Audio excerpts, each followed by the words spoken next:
Hi friends, मेरे channel scout के are vlog में आप सभी का स्वागत है। आज मैं तैयार होकर ऑफिस निकला था।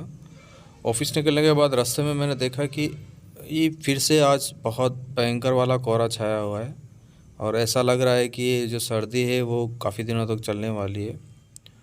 राजस्थान में ऐसा पहली बार हो रहा है कि लगातार 4-4 दिन तक सूरज दिखाई नहीं दे रहा है और फील्ड से लौटते समय एक ऐसे रास्ते से होकर आना पड़ा जो दो पहाड़ों के बीच में से होकर निकलता है। और इसे जो बनाया गया है वो कहीं ना कहीं जो हमारे आवागमन के साधन है उसको सरलता से पहुंचने के लिए बनाया गया है। तो मैंने सोचा कि क्यों ना इस रास्ते को आपको भी दिखाया जाए कि वो रास्ता किस तरह से बना है। और जो लोग इस रास्ते को पहचानते हैं वो प्लीज़ कमेंट करके ज़रूर बताएं कि ये कहाँ का व्यू है और कहाँ का ये रास्ता है। तो आप देख सकते हैं। और ये जो रास्ता है वो बहुत ही मतलब संगीन पहाड़ों से होकर गुजरता है। तो मैंने सोचा कि एक बार आप लोगों को भी उस रास्ते पर दिखाया जाए। तो ये देखिए आप किस तरह से हम लोग ऊपर चढ़ाए, क्योंकि ये पहाड़ों के बीच में है तो हम उस पर चढ़ाई चढ़ रहे हैं जो कहीं ना कहीं हमें दूसरे छोर पर ले जाएगा। तो चलिए आज बात करते हैं एक नई कहानी की। उसका शीर्षक है पहला अमरूद। मैं अपनी बहन के घर आया था अपने घर से। बहन भी कभी आई थी उसी घर में। 2-3 दिन यहाँ रहूँगा और फिर लौट जाऊँगा।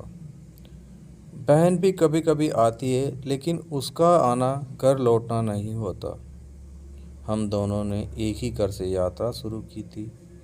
बहन मुझसे 3 साल बड़ी है। वह मुझे लाड प्यार करती हैं। वह कुछ भी खाती हो उसमें मेरा हिस्सा ज़रूर रहता ही तो था, जैसे सिर्फ उसके लिए कोई चीज़ बनी ही नहीं थी। मैं कभी कभी उसे अपनी चीज़ें भी साझा करता था। उसे मेरे कपड़े छोटे होते थे मगर मुझे उसके कपड़े बन जाते थे, बल्कि थोड़े ढीले होते थे। एक बार मैंने उसकी फ़्रॉक पहनी थी। वो इतनी हंसी, वह अपना पेट पकड़कर हंसती ही रही। मैं समझ नहीं पाया था मगर वो हंस रही थी तो मैं भी हंस रहा था। मैंने उस दिन देखा कि वो कितनी खूबसूरत है। उस दिन मन में यह बात आती रही कि मैं भी लड़की क्यों ना होता तो हमेशा उसकी फ़्रॉक पहन लिया होता। उस साल चौथी में उसने मेरी सारी किताबें पढ़ी। वह पढ़ती रही, मैं सुनता रहा। आज सुबह से उसके घर आया हूँ। सुबह से वो बात बात पर हंसी रही है। उसके बच्चे, उसका पति, सबका काम उसके बिना नहीं चल पा रहा है। मैं अकेले में उससे मिलना चाहता हूँ लेकिन बच्चे हमेशा उससे घेरे रहते हैं। उसने बचपन में आंगन में एक अमरूद लगाया था। इस बार वो पहला बार फला है।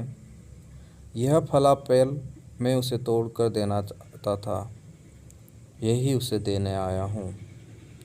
बच्चों के सामने दूंगा तो पता नहीं शायद वो हंसेंगे, या पता नहीं वो खुद ना खाए या बच्चे को ही दे दे, या क्या पता बच्चे खुद ही चपट कर खा ले।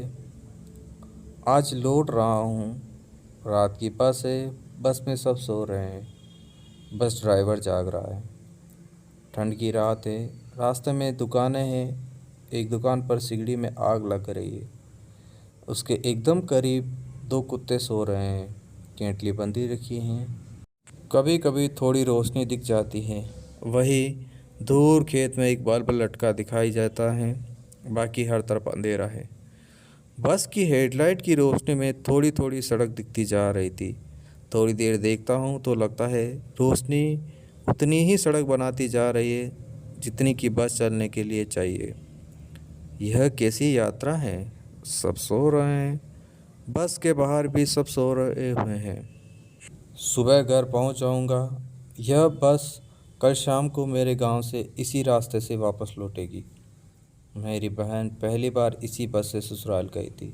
सोचता हूँ रात में वो सोते सोते गई होगी या जागते जागते गई होगी। अम्मा आंगन में बैठे हैं मेरा रास्ता देखते। बहन ने अम्मा को सरोजी भेजी। मैंने बैग के ऊपर के हिस्से में रख दी थी जो तुरंत अम्मा को निकाल कर दे देता हूँ। अम्मा शिवानी बहुत खुश है। मैंने बैग से अमरूद निकाला और डाली में वो जगह ढूंढने लगा जहाँ से मैंने उसे तोड़ा था। थैंक यू दोस्तों, ये कहानी यहीं तक ख़त्म होती है। और प्लीज़ जिन्होंने अभी तक मेरे चैनल को सब्सक्राइब नहीं किया है, प्लीज़ सब्सक्राइब कर दें। और वीडियो अच्छी लगी तो इसे शेयर ज़रूर करें, लाइक करें, कमेंट करें। थैंक यू सो मच, धन्यवाद।